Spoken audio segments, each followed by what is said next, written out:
Hello, welcome back to my channel. My name is Beth and this is Beth's Bookish Reviews, and I'm here today for the beginning of a new vlog. And I have an update for you. I finished The Dirty Life by Kristen Kimball. This is a book club book that Books Love Jenna picked out for us for her book club, Books Love Everyone. And this is the nonfiction pick. The other book that she picked out, she always picks two for the month, was Hannah Coulter by Wendell Berry. I have already finished that one earlier in the month. This one is a memoir about Kristen's life after she met the man she was going to marry. She met him on a day she was going to interview him for, I believe it was a magazine, and she said that he put her to work and on his farm. So she went back the next day and he put her back to work, and that happened for about a week. I think she was there, and finally the last night she was in town, she got to talk to him and interview him, and so they began a relationship. And then all of a sudden they bought a farm in the North Country and began working that farm. And their dream was to have that farm make produce, meat, dairy, everything people would need to live off of, and to have members purchase memberships and then come every Friday to get everything they needed. And so for organic living, it was a wonderful book. I gave it 4 stars and it was just wonderful. I loved it and really enjoyed it. And yeah, so I wish there'd have been more pictures because I'm a nosy person and I wanted to see their life together. But anyway, great book.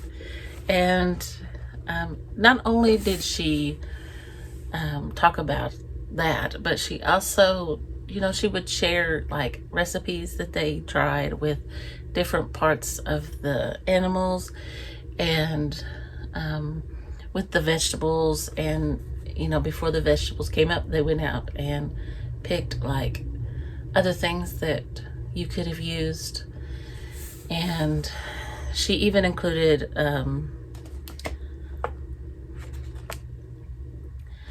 recipes in the back, like there's rhubarb sauce, peas in milk with mint.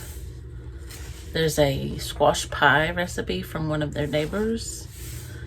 And like it's a really good book. So if you're interested in memoirs or farming or food, I suggest you pick it up. Or if you're just looking for a really good read, because it reads very easily and I really liked it. So now I have a book haul for you.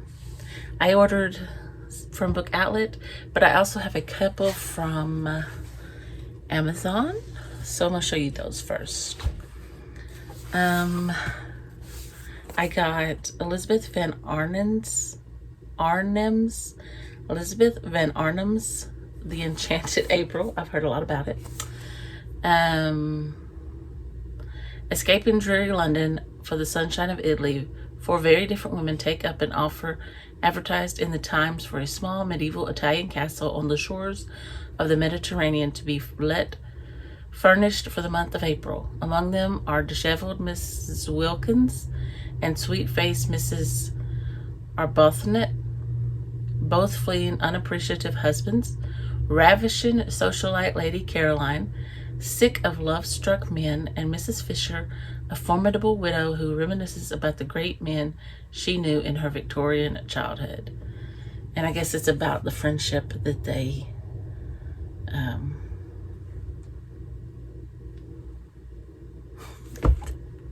that they develop. Okay, and I picked up another Anne Radcliffe, The Italian. Guys, I just got in this book from Better World Books, but I ordered it on Amazon as well, and I'm not sure why, but I absolutely love this cover and this size of this book, and I don't think I can get rid of either one of them. But I also have Evelina by Frances Burney. I don't know why I ordered it twice. Anyway, I'm keeping both of them because I have a feeling I'm going to like Frances Burney. So, anyway, there's that. Oh, and you know, I purchased this t-shirt from Anne over in Search of Wonder that said Obstinate Headstrong Girl. I showed that off in my vlog that I just posted. Well, I also have the cup that says Obstinate Headstrong Girl, and I just got that in this morning, so I had to wash it and make my tea. And yes, it is beautiful and I love it, and I probably never use another cup.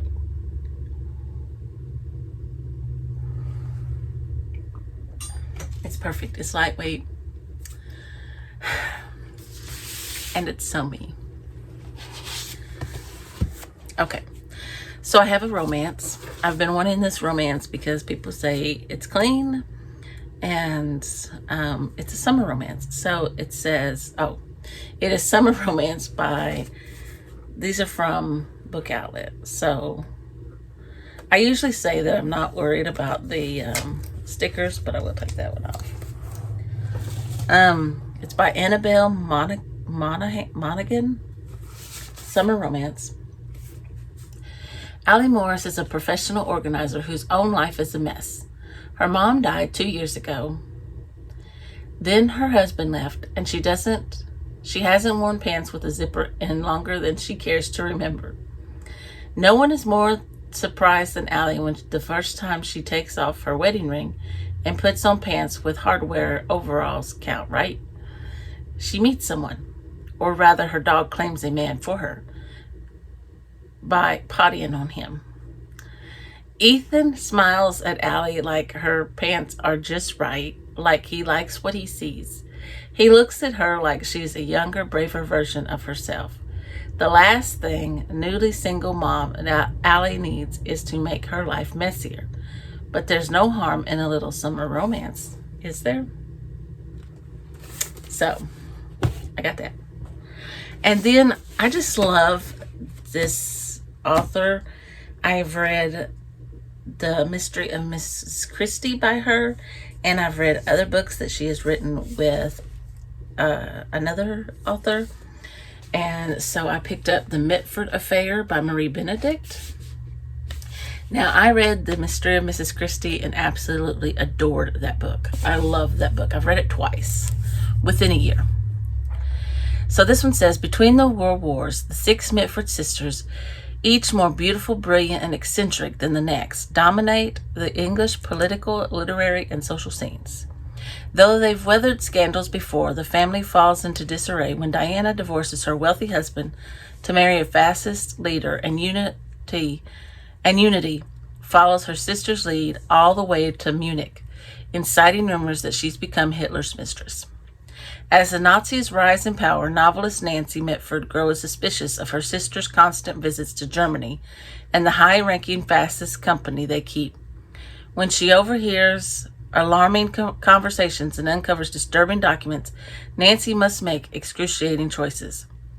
Probing the torrid political climate in the lead-up to World War II and the ways that seemingly sensible people can be swept up into radical action, The Mitford Affair follows Nancy's valiant efforts to stop the Nazis from winning in whatever way she can. As she navigates loyalty to her country and allegiance to her family, questioning herself in the process, Nancy learns exactly how personal is the political. So, I have a fly in here. Anyway, I couldn't resist. I like this writer. So anyway, that's the Mitford Affair. And I also have a mosquito in here. Okay, so I picked up in this book haul mainly, oh, they sent me a bookmark.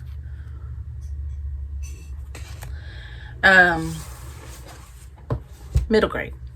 So for Anne's Pioneer Trail read-along, readathon that she has going in August, I picked up Little House on the Prairie by Laura Ingalls Wilder because I have some copies of it, but they're very old, and the set that my mother-in-law purchased for me, I want to keep them intact because they're extremely old. And I wanted a new copy. So I've never read Little House on the Prairie. I've watched the show some, but I've never read it, so this will be my first time. I do have a better copy of Farmer Boy. I think that's the second one. Yes, and at school, so I will be using it. But I don't have Little House on the Prairie at school. So I will probably, I don't know. Depends on how my students are this year. If they are readers, whether or not I will take this up there. So, for those of you that don't know what Little House on the Prairie is about, Laura Ingalls and her family are moving. They travel from Wisconsin to Kansas, where wide open land stretches as far as the eye can see. Sometimes farm life is difficult, even dangerous, but Laura and her family are kept busy and are happy with the promise of their new life on the prairie. All right, the next one I bought is The Witch of Woodland. Hi, whoever is reading this. I'm Zipporah, Shava McConnell, but everyone calls me Zippy. Things used to be simple until a few weeks ago. Now my best friend is acting funny. Everyone at school thinks I'm weird. Excuse me, I'm sorry. And I have to start preparing for my bat mitzvah, even though my family barely ever goes to the synagogue. The only thing that still seems to make sense is magic. The thing is, I'm a witch. I've been casting spells since I was little, and the other day I found a strange red book at the library, and somehow I conjured something. A girl with no memory and wings like an angel. You probably don't believe me, but I swear it's the truth. This girl, Miriam, is proof that magic is real, and it's up to me to help her figure out what she is and where she came from. If I can do that, maybe everything else in my life will start to make sense too.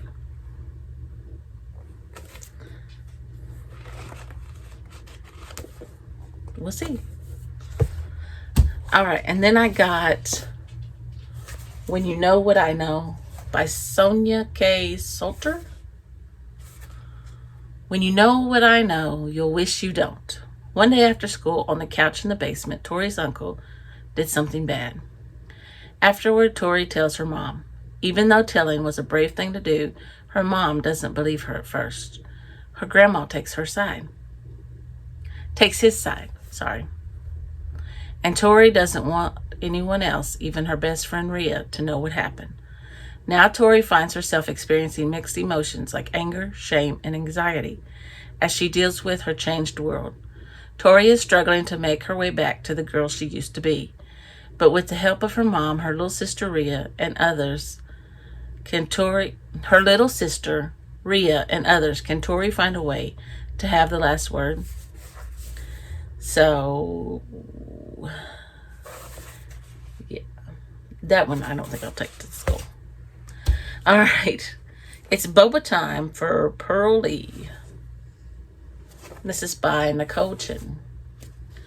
Pearl Lee is ready to spend the summer before 7th grade hanging out with her two best friends, crocheting the cutest amigurumi. Okay, I don't know how to say that. Dolls, and frequenting her favorite tea shop, Boba Time. Its quirky owner, Auntie Cha, is the only adult Pearl can confide in about her art. If only her tech-obsessed family would understand her love of crafts. When Pearl learns that Boba Time is in financial trouble, she decides to sell her amigurumi to raise money for the shop. But as she navigates the ups and downs of running a business, Pearl realizes that monetizing her passion is more complicated than she could have ever imagined. Will she be able to stop Boba Time from closing and prove to her parents that her passion for crochet is worthy and serious?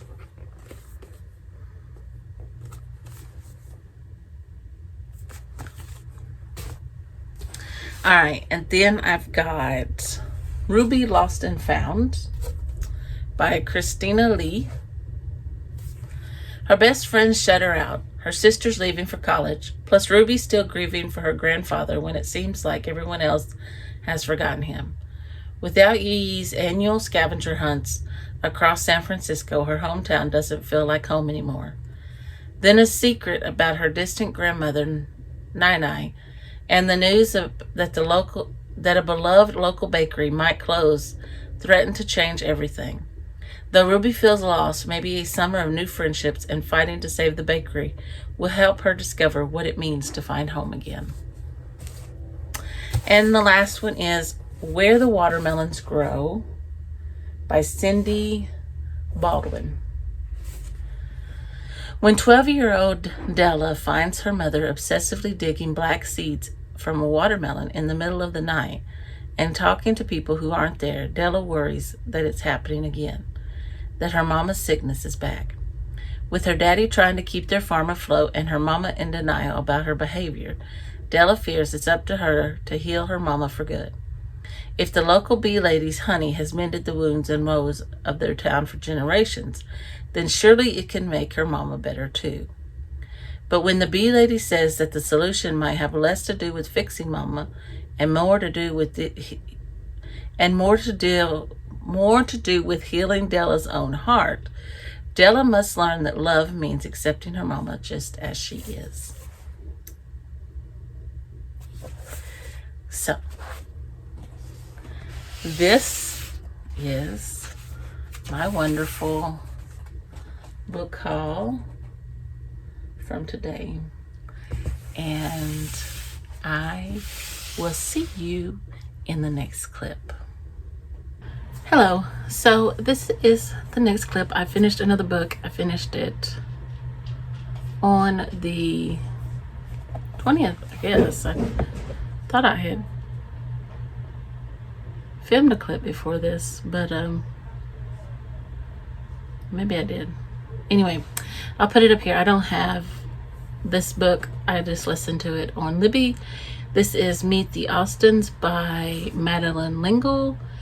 The Austen family have some very close friends. They call them aunt and uncle, and I can't remember the aunt's name. Is a pilot, and he and his co-pilot get into a crash, and of course they die. And the co-pilot's daughter, Maggie, comes to stay with the Austins, and she is kind of rude, just for part of the book, I think. But she has quite a few things she needs to overcome. And so that is, yeah. It's really good. It only took me a couple of days to listen to it. I gave it 4 stars. I learned about this little series from Books Love Jenna, and of course, where else? But I am looking forward to the other one, the next one. I used this for on my summer book bingo. I used it for vacation and travel because they go on a trip in the latter part of the book. And so, yeah, there's a lot of things that happen in this book. And it's, like I said, very short. It's only 6 hours listening time. But right now, I am listening to How Beautiful We Were. Put it up here. I am getting this one in the mail tomorrow. I'm debating on whether to send it back because I don't know if I'll listen to it again, but this is by Mbolo Mbu. This is about, it's set in Africa, and the sky is raining acid rain. People are drilling on their land, and it's actually coming down from the sky. From what I can gather, I haven't made it very far, and some people have went to talk to the people responsible, the government and stuff, and they never came back. And now they have taken people hostage and taken matters into their own hands. So it's quite interesting. So I don't know. I'm thinking of, do I need another book? No, but what's one more book? I don't know. I'm also reading With a Vengeance by Riley Sager, and this is a group of people have been invited on this train ride, and they get on there, and there are, plenty of people on there, and then all of a sudden, after the train starts moving, that they start walking down to the lounge car, and they're not passing any other people, and they get to the lounge car, and there's nobody there to fix the drink or anything.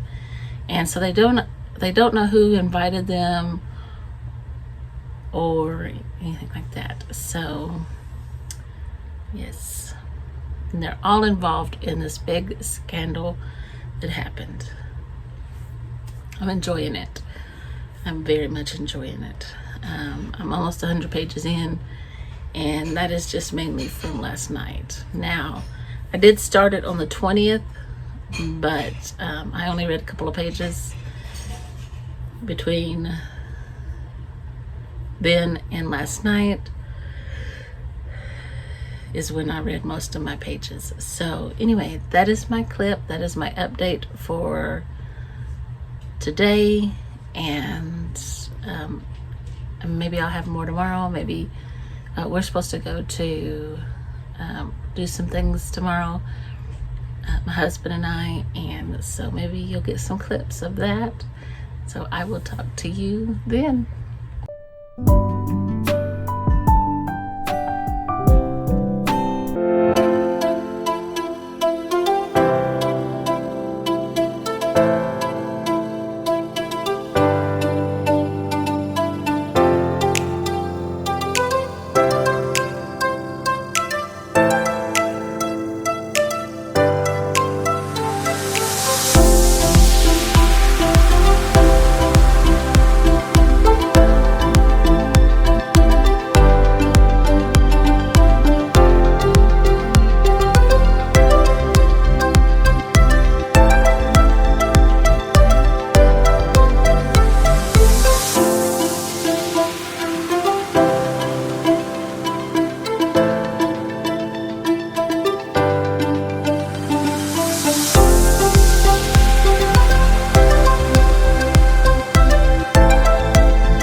the clips you just saw, today is the 23rd, it's Monday.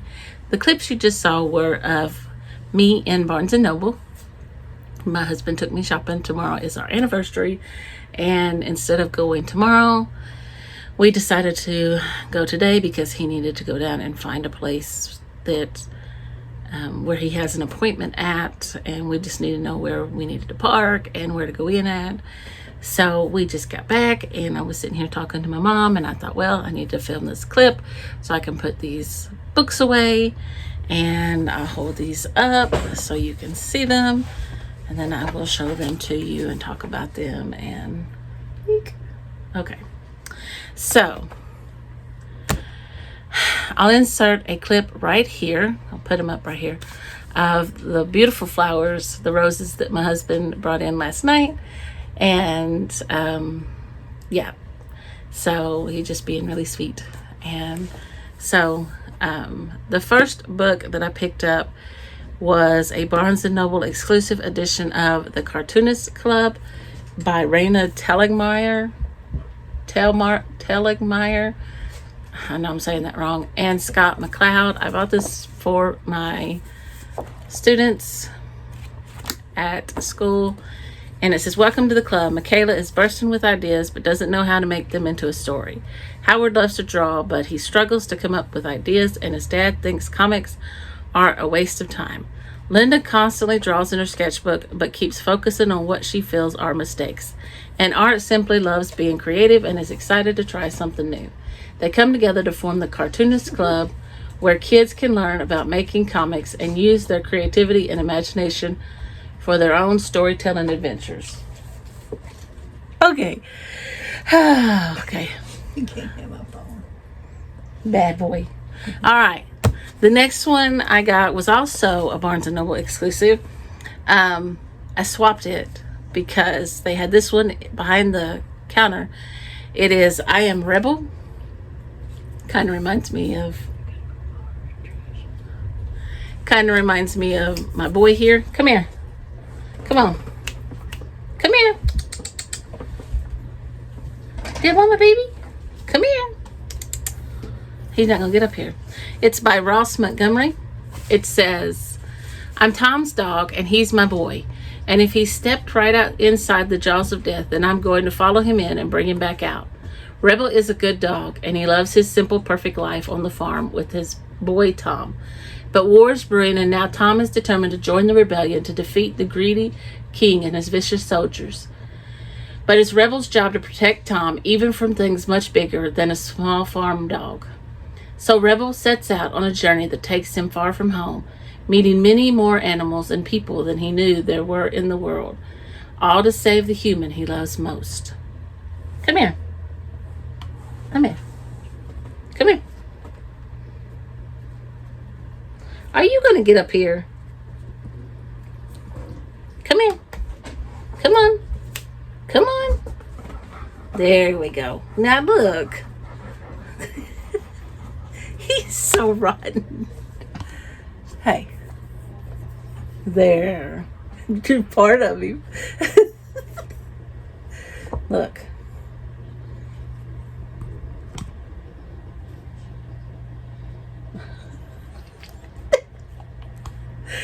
He is being ornery. Okay. Anyway, it reminded me a little bit of him. So I picked up some classics, and the first one is James Joyce, The Portrait of the Artist as a Young Man. This is his semi-autobiographical first novel exploring his complicated relationship with Ireland through his literary alter ego, Stephen Dedalus. Dedalus yearns for artistic freedom, but must first overcome a restrictive Irish society. Experimental and Informed, Joyce's most accessible novel, is a call to action for creative expression and an early glimpse in a future literary giant. The next one I got was also by James Joyce, and it's Dubliners. These are the short stories. It's got 15 stories, including Araby. I may not be saying that one right. Grace and the Dead. It delves into the heart of the city of Joyce's birth, capturing the cadences of Dubliner speech and portraying with an almost brute realism their outer and inner lives. So I wanted to start with some smaller works of his before I tackled Ulysses or, the bigger works. So the next one I picked up was Fyodor Dostoevsky's, I know I'm not saying that right, but I can't make my tongue work like that, The House of the Dead. And again, I wanted to try something smaller before I picked up The Brothers Karamazov, which I do have, or Crime and Punishment. This one says, in January 1850, Dostoevsky was sent to a remote Siberian prison camp for his part in a political conspiracy. The 4 years he spent there, startlingly recreated in The House of the Dead, were the most agonizing of his life. In this fictionalized account, he describes his soul-destroying incarceration, through the cool, detached tones of his narrator, Alexander Petrovich, and I'm not even going to try to attempt the other name. The daily battle for survival, the wooden plank beds, his strange family of boastful, cruel convicts. Yet this is far more than a work of documentary realism.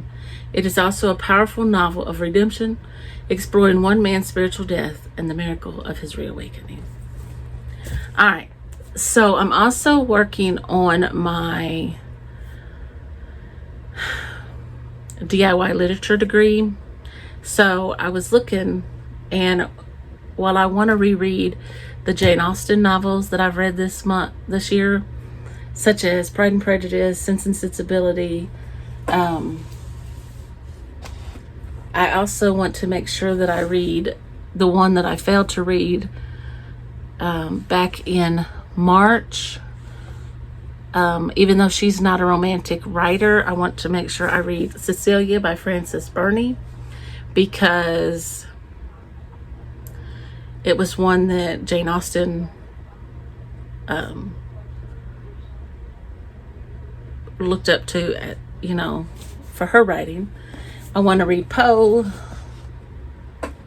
his work. I want to make sure that I also read some William Blake, some Percy Bysshe Shelley, I've read some Mary Shelley.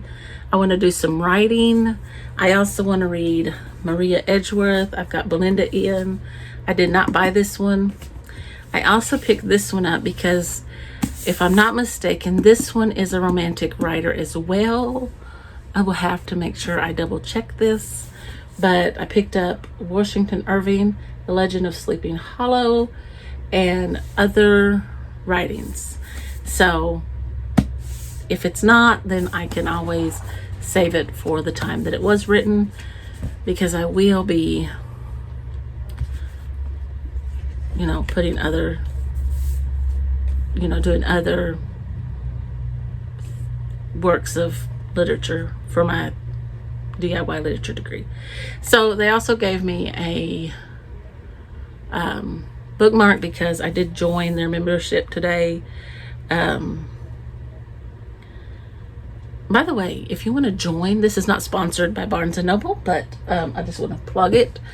You get extra 10% off at their Barnes & Noble and Paper Source stores. You get rewards, including 1 stamp for every $10 spent in a purchase. 10 stamps equals $5.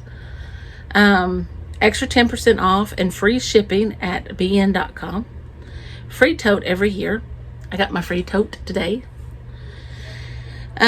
Free upgrade to the next size cafe beverage, and much more. And it's only $40 a year.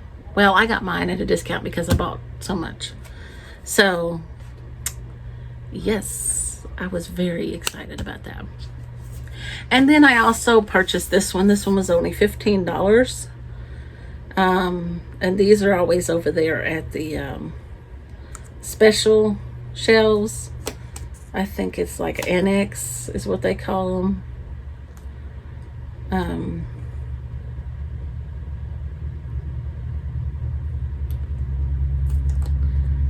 trying to get the tag off. And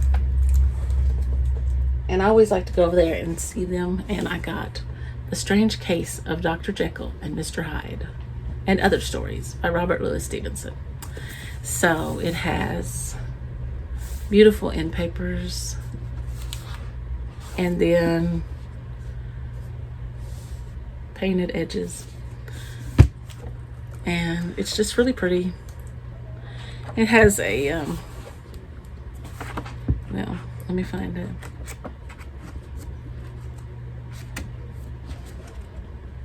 My mom was sitting in here, but she had to call my sister back. Anyway, it has the ribbon, so it's just really pretty. And the front page, it looks like this. On the back, it says, all human beings are commingled out of good and evil. So that, my friends, is my beautiful book haul. And I'm excited about my DIY literature degree.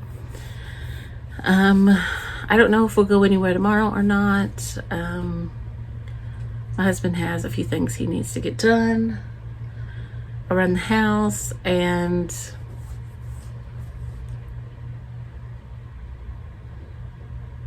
I'm reading Roddy Sager's book. I'm enjoying it. I'm savoring it. It's so wonderful. I'm enjoying it so much. And I also have Leaves of Grass by Walt Whitman that I want to read for that too. I'm going to be reading The Scarlet Letter, I believe, this year. That is all. I hope you enjoyed the clips from the Barnes & Noble I was at earlier. And I will see you in my next clip, where hopefully I've finished another book. Hello, welcome to the next clip. And I went to our Books by the Pound that we have just about 15 minutes from where I live, and my mom went with me. This was her first time going. I didn't film any clips, but I will tell you what I got. My mom bought a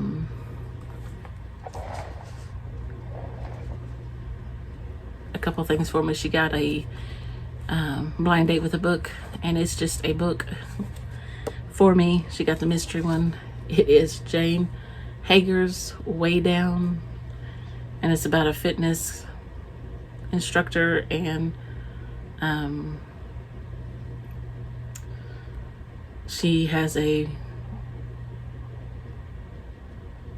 she's staying at a B&B or something. Anyway, you know how those are. And she also purchased Joel C. Rosenberg's The Kremlin Conspiracy for me. This was $5. And I'm trying to get the sticker off. I'm gonna leave it on there because anyway, it says September 1999, a series of apartment bombings in Moscow shocked the world. The Russian government immediately blames Chechen terrorists, and Oleg Kraskin, a sharp young lawyer in love with the president's daughter, has no reason to doubt it. Yet when he joins the first family of Russia and the president's personal staff, he has no idea how radically the bombings will one day after the course of world events, or what role he himself will play. September 2001. Just after the Twin Towers and the Pentagon are attacked, Marcus Riker enlists in the Marines and is sent to Afghanistan to defend his country. In time, he joins the United States Secret Service and works his way up to the elite Presidential Protection Detail. It's his dream job until a tragic accident causes him to rethink his priorities. Neither Marcus nor Oleg is aware of just how much they themselves will change history when their paths cross. Russia's president is a rising czar determined to restore his country to her former greatness, and he will stop at nothing to do so, even risk nuclear war. Okay, I've been watching The Great Literary Rabbit Hole, and she is doing her DIY literature degree. She is working on Victorian literature though. And some of this stuff I already knew, like she was saying, get the Norton Anthology. Well, I bought another one while I was over there. I saw it, and so I got this one. And it has, I may have gotten the same one I got. I may have just duplicated it. But it has the Enlightenment period, the 19th century. I think I do have this one. Well, maybe somebody else can use it. Anyway, pick this one up. And then she was talking about essays and such. So I picked up 50 Great Essays, and it has essays by people such as Zora Neale Hurston, Langston Hughes, Benjamin Franklin, Ralph Ellison. It has The Letter from Birmingham Jail by Martin Luther King Jr. It has Abraham Lincoln's Gettysburg Address. It has Elizabeth Cady Stanton's Declaration of Sentiments and Resolutions. It has Sojourner Truth's Ain't I a Woman? It has one by Alice Walker, E.B. White, Mary Wollstonecraft. There's one by Henry David Thoreau.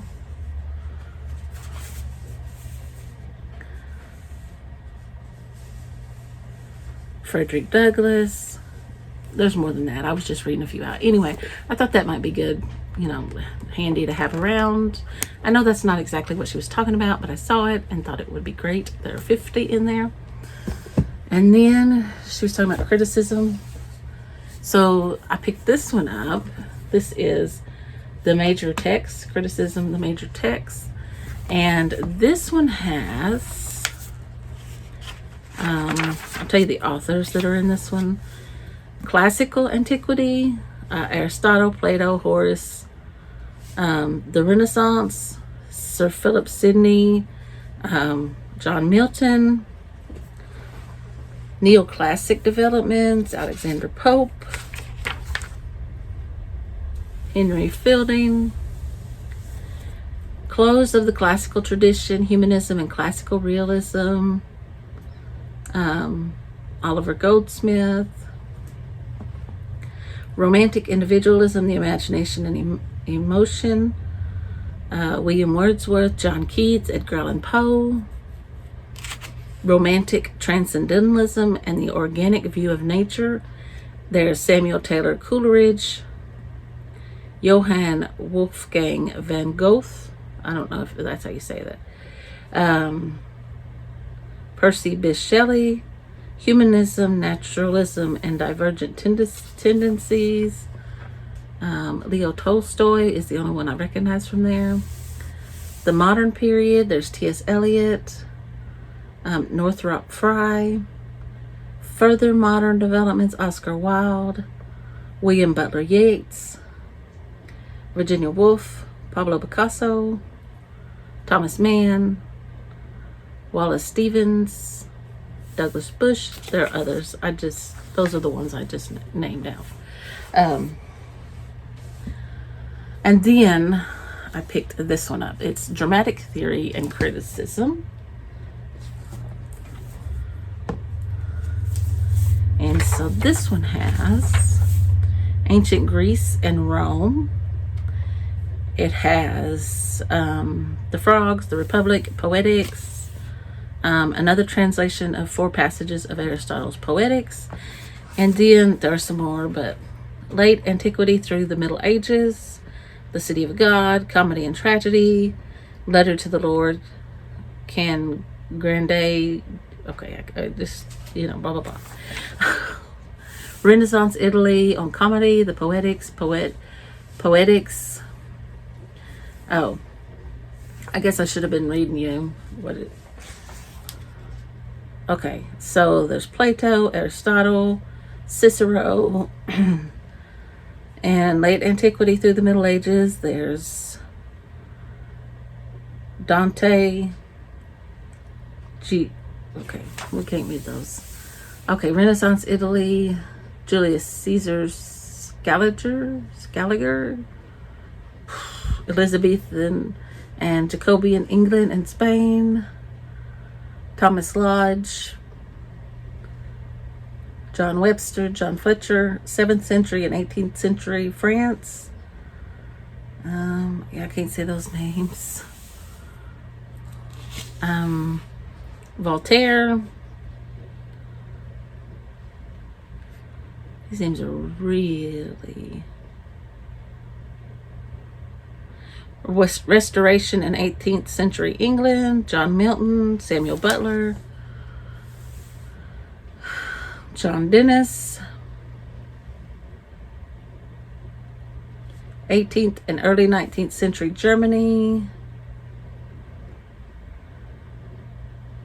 and then you've got 19th and 20th century Scandinavia, 19th and 20th century England and Ireland, Samuel Taylor Coleridge, Charles Lamb, Oscar Wilde, William Butler Yeats, 19th and 20th century France, Italy, and Spain, Victor Hugo, 19th and 20th century Germany, Austria, and Switzerland, Karl Marx, Sigmund Freud, 19th and 20th century United States and Canada, Walt Whitman, John Howard Lawson, Arthur Miller, Northrop Frye, 19th and 20th century Russia and Hungary, Leo Tolstoy, 20th century Poland. So there's quite a bit in this. So I thought that was a good place to start since it was the one I could find and the other one. So then I picked up, because I've been looking at Sue Jackson's shelf that's behind her, and I keep seeing this name, Kate Atkinson. I picked this one up, transcription. This was the only one that they had that I could find. And it says, in 1940, 18-year-old Juliet Armstrong is reluctantly recruited into the world of espionage, sent to an obscure department of MI5 tasked with monitoring the comings and goings of British fascist sympathizers. She discovers the work to be by turns tedious and terrifying. But after the war has ended, she presumes the events of those years have been relegated to the past forever. 10 years later now, a radio producer at the BBC, Juliet is unexpectedly confronted by figures from her past. A different war is being fought now on a different battleground, but Juliet finds herself once more under threat. A bill of reckoning is due, and she finally begins to realize that there is no action without consequence. So I keep seeing, and I know that shelf behind her are books that are special to her. So I'm guessing that Kate Atkinson is an author that she likes. So, and I really like a lot of the books that she likes. So, and I picked this up for $4. And yes, I'm aware that it's large print, but who cares? Colson Whitehead at the Underground Railroad. And since I saw the other one at Barnes & Noble yesterday and it was like $20, I couldn't beat $4. But, you know, it's not that large a print. So, oh, I also got this one. I forgot that this one is a help. This is Teaching with the Norton Anthology World Literature. And I thought, you know, that might be helpful.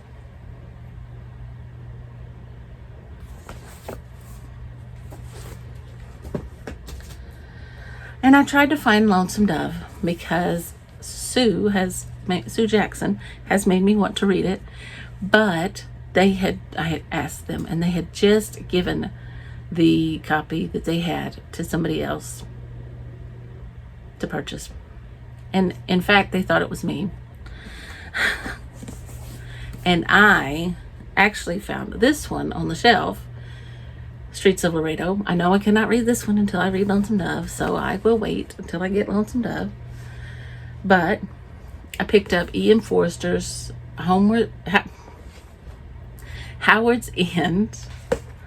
I picked up this one, The Book Woman of Troublesome Creek by Kim Michelle Richardson, and they said they had heard a lot of people talk about this one. My mom made a funny. She said The Book Woman of, and she said I wrote out here. The folks of Troublesome Creek have to scrap for everything.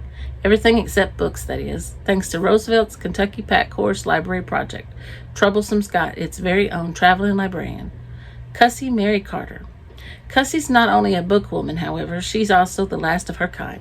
Her skin a shade of blue, unlike most anyone else. Not everyone is keen on Cussie's family or the government's new book program, and along her treacherous route, Cussie faces doubters at every turn. If Cussie wants to bring the joy of books to the complex and hard-scrabble Kentuckians, she's going to have to confront dangers and prejudice as old as the Appalachians, and suspicion as deep as the holler.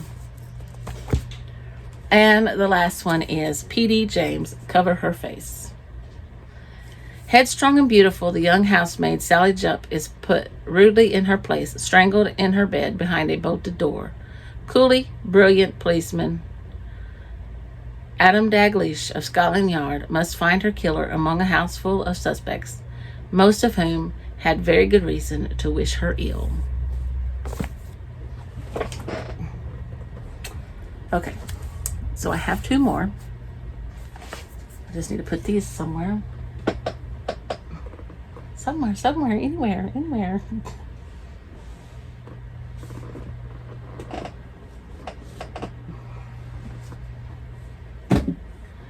I need more space. Okay, so I got in 2 books for my Jane Austen July / literature DIY literature degree / ever-growing pile of books that I keep purchasing. I heard Taking Tea with Catherine talk about this one, and she's going to reread it. So, I purchased it. She said it was really, really good. So it's The Other Bennet Sister by Janice Hadlow. It says, what if Mary Bennet's life took a different path from that laid out for her in Pride and Prejudice? What if the marginalized middle daughter of the Bennet family, the plain girl who takes refuge in books, found a fulfillment like the ones enjoyed by her prettier, more confident sisters? This is the plot of The Other Bennet Sister. Like every Austen heroine, Mary must learn that she can experience joy only when she has accepted who she is, discarding the false expectations and wrong ideas that have obscured her real nature. Only then does she have a chance at finding happiness. Only then does she have the clarity to recognize her partner when he presents himself. But Mary's destiny also diverges from those of her sisters. It does not involve broad acres of landed gentry. Instead, readers are transported into bustling pre-industrial London with its clustered storefronts and air of self-made aspiration. And though this story does include a great love, Mary must decide not only whether he truly is the one for her, but also whether she ought to pursue domestic life at all. So, maybe a July read. And then I also picked up Anne Radcliffe, The Romance of the Forest. And this is set in a Roman Catholic Europe of violent passions and extreme oppression. This novel follows the fate of its heroine, Adeline, who is mysteriously placed under the protection of a family fleeing Paris for debt. They take refuge in a ruined abbey in a southeastern France where sinister relics of the past, a skeleton, a manuscript, and a rusty dagger are discovered in a concealed room. Adeline finds herself at the mercy of the abbey's proprietor, a marquis whose attentions finally force her to contemplate escape to distant regions.